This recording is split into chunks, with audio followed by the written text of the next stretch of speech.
Pensemos en despertar un martes cualquiera. Alguien se prepara para salir al trabajo, intenta cargar gasolina en su ruta habitual y descubre que la estación está cerrada. Vaya, un inicio de día bastante frustrante, digamos. Sí, totalmente. Pero luego esta persona conduce a otra gasolinera y resulta que también está completamente vacía. De pronto enciende la radio y escucha que no hay una sola gota de combustible en casi la mitad de la costa este de todo un país. O sea, un caos absoluto a nivel nacional. Exacto. Y lo más aterrador de todo esto es que no hubo ningún desastre natural, no hubo un huracán, ni una explosión en una refinería. Vaya, ni siquiera una huelga de trabajadores. Claro, el problema venía de un lugar mucho más silencioso. Ándale. Alguien sentado a miles de kilómetros de distancia, tal vez bebiendo un café en pijama en la sala de su casa, simplemente tecleó una secuencia de código y apagó la infraestructura vital de toda una nación. Bienvenidos a este análisis profundo. Es que es un escenario que parece sacado de una película de ciencia ficción de los años 90, pero es una realidad absolutamente palpable hoy en día. Hola a quienes nos acompañan. De verdad es un placer inmenso estar aquí para desmenuzar este tema. El placer es nuestro. Porque esa vulnerabilidad invisible de la que hablas, pues es exactamente lo que hace que este terreno sea tan apasionante y francamente tan intimidante. Híjole, totalmente de acuerdo. Y por eso nuestra misión de hoy es explorar este fascinante y a veces muy oscuro mundo de los piratas informáticos más notorios de la historia. Ajá. Queremos llevar a nuestra audiencia en un viaje para entender cómo pasamos de tener adolescentes curiosos que hacían bromas desde su habitación a verdaderos ejércitos digitales con estructuras corporativas que pueden paralizar economías enteras. Es una evolución brutal, ¿sí? Pero antes de meternos de lleno a las historias, creo que vale la pena limpiar un poco el terreno. O sea, definir conceptos. Sabemos que la cultura pop nos ha vendido la idea de que cualquier pirata informático es un tipo malo escondido en un sótano oscuro con una sudadera. No, tecleando a la velocidad de la luz. Sí, el clásico cliché de Hollywood. Exacto. Pero la realidad de esta industria es mucho más estructurada, ¿cierto? Completamente estructurada. En el mundo de la seguridad digital, para clasificar las intenciones de quienes alteran sistemas, usamos una analogía muy visual y sencilla, que son los colores de los sombreros. A ver, cuéntanos de eso. Pues mira, no todos los que rompen un candado digital son los villanos de la historia. De hecho, la economía digital de hoy colapsaría sin los que consideramos, digamos, los buenos. Explícanos un poco esa escala cromática porque suena muy interesante. Claro que sí. En un extremo tenemos a los de sombrero negro. Los famosos Black Hats. Esos meros. Estos son los ciberdelincuentes puros. Su motivación es el beneficio económico personal, el espionaje corporativo o simplemente causar caos y destrucción. Operan totalmente al margen de la ley. O sea, los villanos tradicionales. Exactamente, pero en el extremo completamente opuesto tenemos a los de sombrero blanco o white hats. Ellos poseen exactamente las mismas habilidades técnicas que los criminales, pero las usan con permiso. Ajá. Las empresas y los gobiernos los contratan para que ataquen sus propios sistemas de forma controlada. O sea, ¿les pagan por romper sus propias ventanas para descubrir por dónde podría entrar un ladrón real? Esa es la idea, sí. Encuentran la falla, pero en lugar de robar, elaboran un reporte detallado para que la empresa pueda parchar ese agujero mucho antes de que alguien con malas intenciones lo descubra. Qué interesante. ¿Y hay algo en medio de esos dos? Sí, claro. Y es una zona moralmente muy ambigua. Son los de sombrero gris. Uy, ahí es donde las cosas se ponen divertidas, supongo. Así es. Los de sombrero gris operan sin permiso. Ellas descubren las vulnerabilidades por su cuenta, explorando, pues, donde no deberían. Sin embargo, no usan esa falla para destruir o robar datos directamente. Entonces, ¿qué hacen? Lo que hacen es contactar a la empresa afectada y ofrecerles vender esa información. Buscan una especie de compensación financiera por su hallazgo. Ya veo. Para quienes nos escuchan, siempre me gusta pensar en esto como si fueran cerrajeros en el mundo físico. El sombrero blanco es ese profesional certificado que ayuda a instalar una cerradura impenetrable en la puerta de una casa, para que la familia duerma tranquila. Claro, el experto de confianza. Exacto. Luego, el sombrero negro es el tipo que usa ganzúas para entrar a esa misma casa a las 3 de la mañana y llevarse la televisión. Y el de sombrero gris, bueno, ese entra a la casa sin permiso, no se roba absolutamente nada, pero deja una nota en la mesa del comedor que dice algo como, oye, la cerradura de tu patio trasero no sirve y te adjunto esta factura cobrándote $1000 por decirte cómo arreglarla. Es una analogía fantástica. Resume a la perfección cómo la técnica es exactamente la misma, pero la intención lo cambia todo. Sí, la intención es la clave. Viaje histórico que vamos a hacer hoy, porque muchos de estos personajes empezaron en un bando y, con el tiempo, terminaron en otro. Pues arranquemos entonces con los pioneros. Y quiero retroceder un poco el reloj a la década de los 90 porque aquí hay una de las historias más increíbles. Hablamos de Kevin Mitnick, conocido en ese entonces como El Cóndor. Una leyenda absoluta. Mitnick es legendario, sí, y hay un mito famosísimo sobre él. Se decía que cuando finalmente el gobierno logró atraparlo, el juez ordenó que lo aislaran en prisión por 8 meses sin permitirle acercarse a un teléfono. Sí, recuerdo eso. Y la razón era que las autoridades creían, de manera genuina, que si este hombre tenía acceso a un auricular, podía silbar ciertas notas musicales y con solo eso lanzar un misil nuclear. O sea, es una locura absoluta. Es un mito espectacular, sin duda. Pero lo verdaderamente interesante de ese mito no es si podía o no lanzar misiles silbando, cosa que es imposible, claro. Claro, claro. Lo interesante es el terror paralizante que le tenía el gobierno. Pensaban que su control sobre las telecomunicaciones era algo parecido a la magia. Y lo que realmente hacía peligroso a Mitnick no era su capacidad para escribir códigos complejos en una computadora.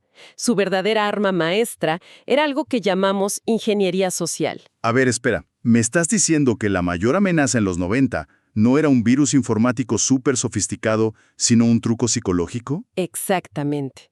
La ingeniería social es el arte de manipular a las personas para que te entreguen información confidencial de forma voluntaria. ¡Wow! Mitnick comprendió muy rápido que no tenía ningún sentido pasar semanas o meses intentando adivinar contraseñas mediante fuerza bruta tecnológica.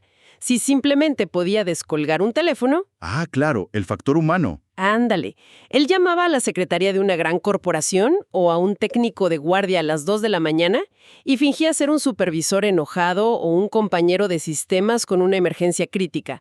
Usaba la urgencia y la autoridad para que la misma persona le dictara la contraseña por la línea telefónica. O sea, explotaba la empatía o el miedo de la gente.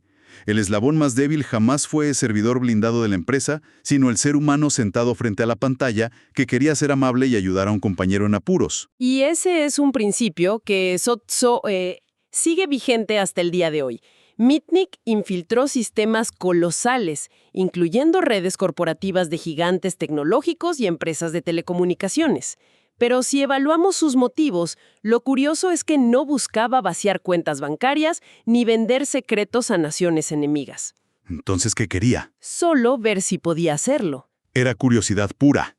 Clonaba tarjetas de transporte público solo para viajar gratis, copiaba manuales técnicos. Vaya, era una adicción al reto intelectual de vencer al sistema. Quería demostrar que era más inteligente que las murallas que construían. ¡Qué perfil tan particular! Sí, y tras cumplir su condena, como muchos en esta industria, cruzó la línea hacia el otro bando y se convirtió en un respetado consultor de sombrero blanco, ayudando a las empresas a defenderse de las tácticas que él mismo perfeccionó. Un giro narrativo de película definitivamente. Y eso nos lleva perfectamente a otro genio de esa misma época, otro maestro de los teléfonos que es Kevin Poulsen. Si Mitnick jugaba con la psicología humana, Poulsen llevó la manipulación de las redes telefónicas a un nivel casi cómico. Ah, la famosa historia del concurso de radio. Exacto. Para quienes disfrutan de historias surrealistas, resulta que una estación de radio local estaba haciendo una promoción donde regalarían un auto deportivo Porsche nuevecito a la persona que lograra hacer la llamada exacta número 102 a la estación. Una promoción clásica de radio en esos tiempos. ¿Y qué hizo Poulsen? Pues no se sentó a marcar repetidamente y rezar por tener suerte. Él penetró en el sistema de la central telefónica de toda la ciudad. Tomó el control físico y digital de las líneas, bloqueó absolutamente todas las llamadas entrantes que intentaban comunicarse con la estación de radio y cuando estuvo listo, se aseguró de que su propia llamada fuera encaminada como la número 102. Es increíble. Se ganó el Porsche literalmente manipulando la infraestructura de comunicaciones de una metrópolis entera. Es una anécdota que suena muy divertida, pero si analizamos cómo lo hizo, de verdad requiere un conocimiento técnico abrumador. No era adivinar un número, o sea, era adueñarse de los interruptores que dirigían el tráfico telefónico de miles de personas. Un poder inmenso en manos de un solo chico. Y claro, su historial no se limitaba a ganar autos. Poulsen, trabajando de día como consultor gubernamental, llevaba una doble vida infiltrando redes de agencias de defensa de altísima seguridad. Supongo que se sentían intocables en esa época. Totalmente. Y al final, pues la realidad los alcanzó. Pero de nuevo vemos este arco de redención. Poulsen pagó su condena y se reinventó. Terminó siendo un reconocido periodista de tecnología. Oye, nada mal. E incluso, en un acto de justicia poética, usó esas mismas habilidades de rastreo técnico para identificar y desenmascarar a depredadores en la antigua red social MySpace, colaborando directamente con las autoridades. Es fascinante notar cómo, en esta primera etapa, la motivación principal parecía ser casi traviesa, ¿no? Se les hacía fácil. Era demostrar superioridad intelectual.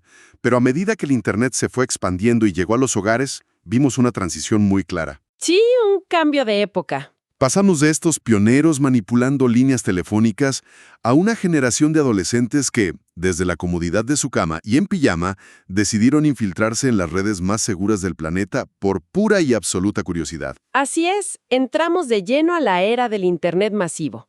Y ahí destaca el insólito caso de Gary McKinnon, un administrador de sistemas escocés que, desde su pequeña habitación en Londres, logró paralizar temporalmente casi 100 computadoras militares y de la Agencia Espacial Estadounidense. ¡Wow! Durante más de un año se paseó por estas redes, dejando mensajes burlones en los servidores donde criticaba la seguridad militar. A ver, detengámonos ahí, porque uno pensaría, este tipo estaba buscando planos de misiles o quería vender secretos militares a potencias extranjeras, pero no. ¿Qué era lo que realmente buscaba McKinnon en los servidores espaciales? Alienígenas, pruebas de vida extraterrestre y encubrimientos de ovnis. No me digas eso. Puso a temblar al aparato de seguridad más grande del mundo buscando platillos voladores. Totalmente en serio. McKinnon estaba obsesionado.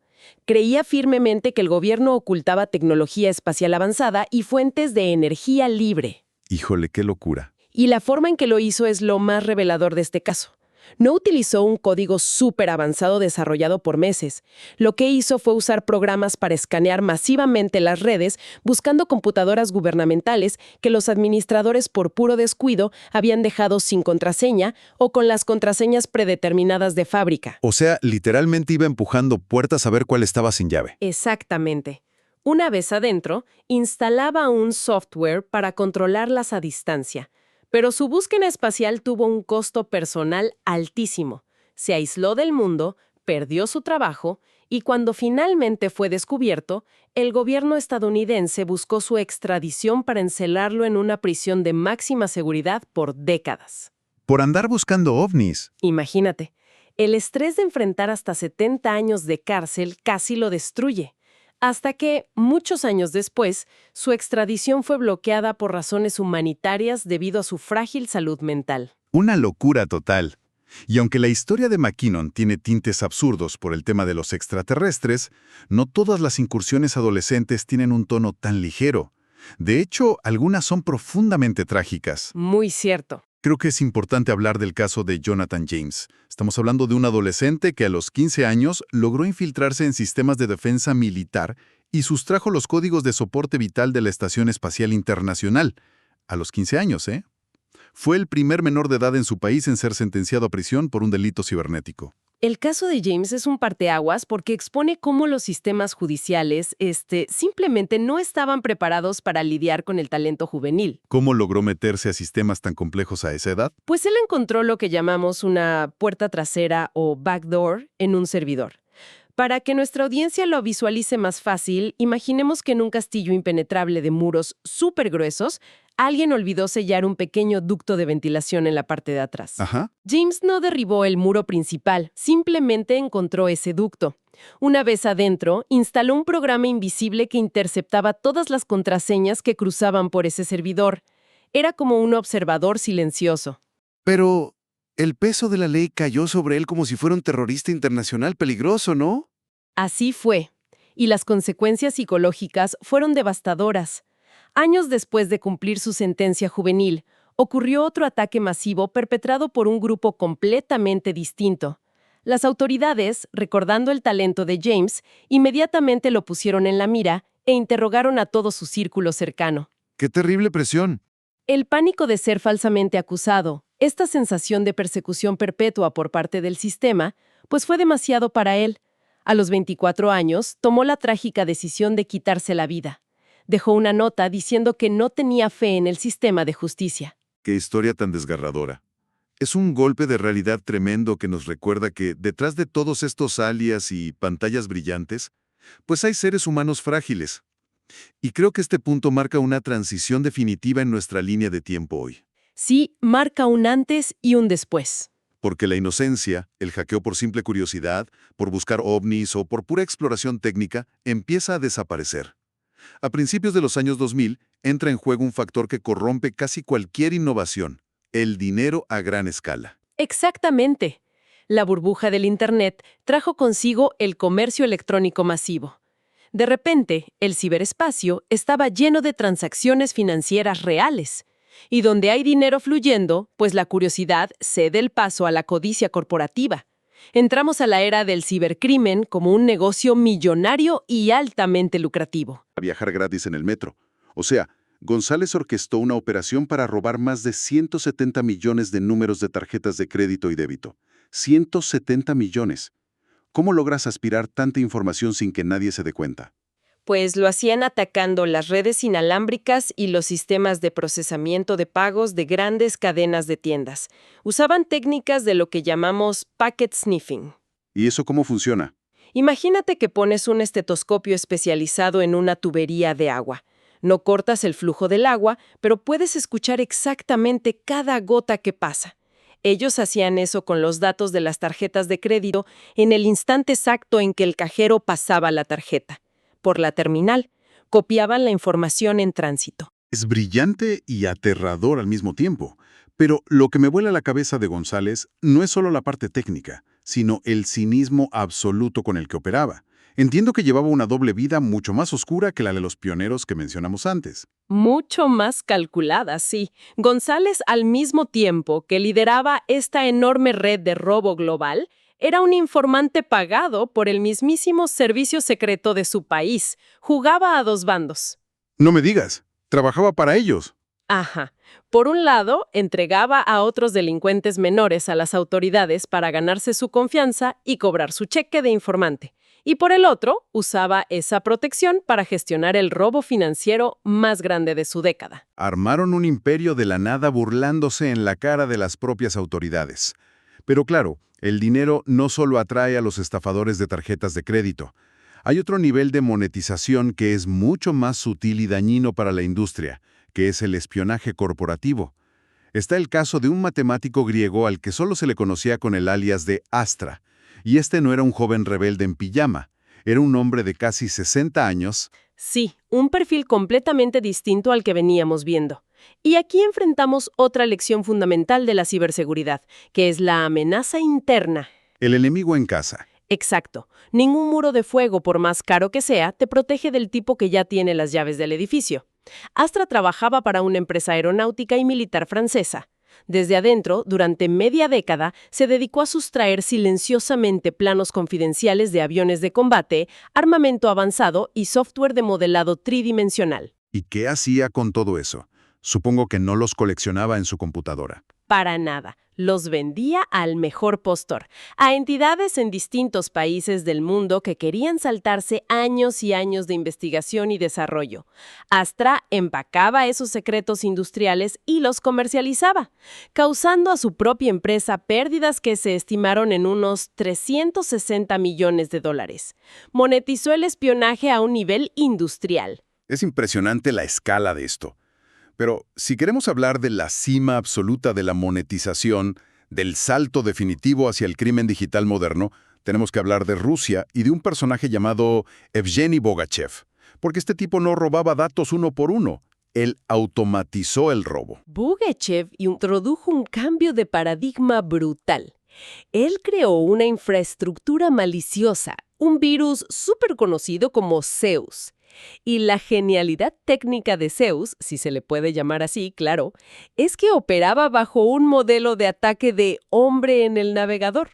A ver, explícanos eso de manera sencilla para no perdernos. ¿Cómo operaba exactamente? Mira, imagina que Zeus es un ladrón invisible que se esconde detrás de tu silla mientras navegas. El virus infectaba la computadora de manera silenciosa, normalmente a través de un correo electrónico engañoso, y simplemente esperaba. No intentaba romper las barreras del banco. Entonces, ¿qué hacía? Solo miraba. Esperaba pacientemente a que usuario legítimo pusiera su usuario y contraseña para entrar a su banca en línea. En el momento en que entrabas, el virus secuestraba la sesión. Mientras la persona veía en su pantalla un saldo normal, el virus en segundo plano ya estaba transfiriendo miles de dólares a cuentas extranjeras. Modificaba lo que se veía en la pantalla en tiempo real para que nadie sospechara nada hasta que fuera muy, muy tarde.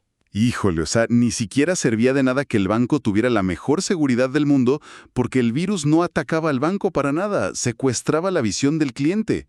Y entiendo que robó cantidades absurdas de dinero. Más de 100 millones de dólares comprobados. Infectó a más de 1 millón de computadoras a nivel global. Y aquí entra la cruda realidad geopolítica. A pesar de que existe una recompensa multimillonaria por su captura, Bogachev vive en Rusia en total y absoluta libertad. ¿En serio? ¿Como si nada? Como si nada. Tiene una vida de lujos, yates y autos deportivos. Porque en el complejo ajedrez geopolítico actual, mientras los piratas informáticos no ataquen a los ciudadanos o intereses de su propio país, algunos estados hacen la vista gorda o incluso los protegen como activos estratégicos. Un criminal intocable con protección de Estado, vaya. Y eso nos lleva directamente al escenario actual. Para quienes nos acompañan en este análisis, este es el punto culminante de toda la evolución. De Bogachev, que construyó su propio imperio de virus automatizados, el mundo del crimen digital entendió que trabajar solo era sumamente ineficiente. Pasamos de los genios solitarios a la era de los verdaderos cárteles cibernéticos. Corporaciones gigantescas y completamente descentralizadas. El lobo solitario es hoy una rareza estadística, de verdad. Los ataques de alto impacto que vemos en las noticias provienen de estructuras organizacionales muy complejas. Y podemos categorizarlas en 3 ramas principales. Primero tenemos el hacktivismo, el caos impulsado por ideología pura. Claro, cuando pensamos en eso, inmediatamente viene a la mente Anonymous con su famosa máscara sonriente inspirada en Guy Fawkes. Exacto. Lo fascinante de Anonymous es su estructura, o más bien su falta de ella. Son una colmena sin líderes formales. Cualquier persona con habilidades y motivación puede afirmar que actúa en nombre del colectivo. Sus objetivos varían dependiendo de la causa del momento, o sea, pueden ir desde gobiernos percibidos como opresores hasta corporaciones que dañan el medio ambiente, pasando por instituciones religiosas. Y tienen tácticas muy particulares, ¿no? Su táctica favorita suele ser el ataque de denegación de servicio, o famoso DDoS. Para visualizar el DDoS, imaginemos que una página web es como la puerta principal de una tienda. Lo que hacen estos grupos es enviar a 1 millón de personas virtuales a tratar de entrar por esa misma puerta exactamente al mismo segundo. Ajá, tal cual. La puerta colapsa, la tienda se satura y nadie más puede entrar ni salir. El sitio web se cae por completo, generando un impacto mediático enorme. Muy buena analogía. Interrumpen operaciones para mandar un mensaje social o político contundente. Pero luego, en la segunda categoría, dejamos la ideología a un lado y volvemos al tema del dinero, pero ahora bajo un modelo de franquicias corporativas. Hablo de grupos altamente sofisticados como DarkSide o ReVill. Y aquí es donde la realidad definitivamente supera cualquier ficción. Estos grupos operan literalmente como si fueran una gran empresa tecnológica en Silicon Valley. Hasta servicio al cliente tienen, es de no creerse. Literalmente.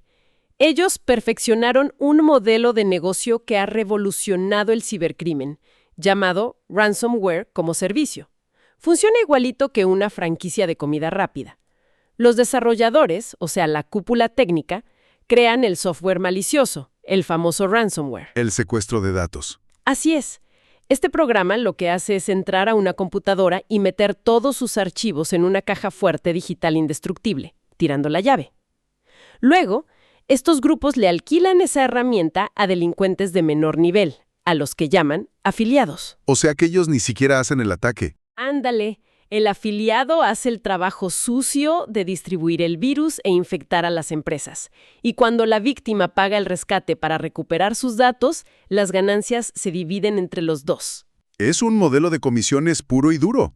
Y lo que mencionábamos al principio, si una empresa infectada entra en pánico y el gerente de sistemas no sabe cómo comprar las criptomonedas que exigen como pago, estos delincuentes tienen un chat en vivo, disponible las 24 horas del día. Un operador súper amable te guía paso a paso para que logres pagarles la extorsión. Es un descaro absoluto. Y las consecuencias en el mundo físico son masivas, ¿eh?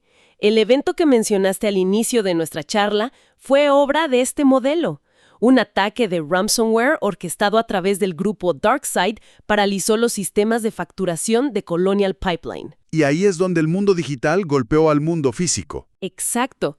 Esto obligó a detener el flujo real y físico de combustible, dejando a la mitad de la costa este sin gasolina. Una herramienta digital de extorsión generó compras de pánico en supermercados y gasolineras del mundo real. Impresionante. Y eso nos abre la puerta a la última categoría, la más preocupante. Cuando estas tácticas corporativas no son ejecutadas por criminales buscando comprar yates, sino que son financiadas, apoyadas y dirigidas por gobiernos nacionales enteros. Ejércitos cibernéticos puros. Es la militarización del espacio digital. Tenemos grupos presuntamente patrocinados por estados como Lazarus, vinculado a Corea del Norte, o Fancy Bear, vinculado a Rusia. La motivación aquí cambia radicalmente. Corea del Norte, enfrentando fuertes sanciones económicas internacionales, utiliza grupos como Lazarus para robar bancos centrales y plataformas de criptomonedas alrededor del mundo. Entonces no roban para ellos. No, su objetivo no es el enriquecimiento personal, es generar divisas para financiar los presupuestos estatales de su propio país. O grupos dedicados al espionaje geopolítico puro, robando información de los sistemas de defensa de naciones enemigas, como el famoso robo de datos tecnológicos del sistema antimisiles Cúpula de Hierro. A ver, quiero hacer una pausa aquí y plantear una conclusión sobre esto, porque es súper impactante. Analizando este nivel de operación, podemos afirmar sin temor a exagerar que estos grupos modernos patrocinados por estados son el equivalente exacto a los ejércitos convencionales o a los antiguos corsarios que navegaban los mares saqueando galeones, pero ahora sin necesidad de pólvora ni barcos de madera. Sin ninguna duda, es una realidad insoslayable. Los conflictos geopolíticos modernos ya no requieren cruzar océanos con flotas navales inmensas. Todo se ejecuta desde edificios de oficinas ordinarios, con jóvenes tecleando frente a 3 monitores. Es escalofriante pensarlo así. Un solo ataque coordinado contra infraestructuras críticas, como plantas de energía, hospitales o sistemas de distribución de agua, puede infligir muchísimo más daño económico y social a una nación rival en 3 horas que meses enteros de un conflicto armado tradicional. El código ha reemplazado al armamento pesado. ¿Qué viaje tan profundo y vertiginoso hemos dado hoy? Para resumir todo este recorrido y aterrizar los conceptos para nuestra audiencia, empezamos en los años 80 y 90, viendo a individuos solitarios haciendo trucos ingeniosos con teléfonos para ganarse un auto en una radio local, o explorando servidores buscando vida extraterrestre. Los tiempos simples. Exacto, tiempos más simples. Y en apenas un par de décadas hemos evolucionado hacia un panorama dominado por franquicias criminales con atención al cliente y divisiones militares secretas que operan en las sombras, capaces de apagar la luz de ciudades enteras. El salto es impresionante. Es un reflejo clarísimo de cómo la tecnología se ha entrelazado irreversiblemente con cada aspecto de nuestra supervivencia como sociedad. Quien controla la información y la conectividad, hoy controla la economía y el poder. Y por eso los métodos de ataque se han industrializado a esta escala tan masiva. Pero, y aquí es donde quiero aterrizar la gran revelación de todo lo que platicamos hoy, el verdadero punto de quiebre de este análisis profundo. Hemos hablado de virus automatizados, extorsiones con criptomonedas, ataques de denegación de servicio masivos. Pero si repasamos la historia con lupa, la abrumadora mayoría de estos desastres no comenzaron porque alguien logró descifrar un algoritmo matemático indescifrable o derribar una barrera tecnológica invencible. No, casi nunca es la tecnología la que falla primero. Exacto, falló el factor humano. Desde Kevin Mitnick convenciendo a un empleado por teléfono en los 90s, hasta el ataque moderno de ransomware en el oleoducto, detrás de casi cada una de esas catástrofes digitales hay un empleado agotado que recibió un correo falso súper bien diseñado a las 4 de la tarde de un viernes, pensó que era un mensaje legítimo de recursos humanos e hizo clic en un enlace que le pedía confirmar su contraseña. Engañaron a la persona, nunca al servidor. Es el triunfo persistente de la ingeniería social. Puedes invertir $50 millones en la arquitectura de red más sofisticada del mundo entero. Puedes comprar detectores de intrusos de última generación y encriptar todos los datos. Pero si alguien con acceso legítimo es manipulado psicológicamente para que abra la puerta principal y entregue sus llaves de manera voluntaria, pues todo ese blindaje tecnológico resulta completamente inútil. El ser humano es y siempre será el perímetro de seguridad más vulnerable de cualquier organización. Es una perspectiva sumamente aleccionadora. Llegamos al final de este recorrido y queremos extender un agradecimiento muy cálido a todas las personas que nos sintonizaron el día de hoy. Valoramos profundamente el tiempo que han decidido invertir en acompañarnos, en sumergirse con nosotros en estos laberintos del pasado y el presente digital, y sobre todo, en mantener la mente abierta para aprender algo nuevo y revelador. De verdad, muchísimas gracias por hacer de este análisis profundo parte de su día. Comparto plenamente ese sentimiento. Ha sido un ejercicio fascinante explorar estas transiciones históricas y tratar de dar sentido a eventos tan complejos. Esperamos genuinamente que esta plática haya arrojado un poco de luz y claridad sobre los engranajes ocultos que mueven nuestra seguridad cotidiana. Nos despedimos con toda la energía, esperando contar con su presencia en la próxima exploración. Pero antes de que se quiten los audífonos, nos gustaría dejar una última semilla para reflexionar, cerrando el círculo de todo lo que discutimos hoy.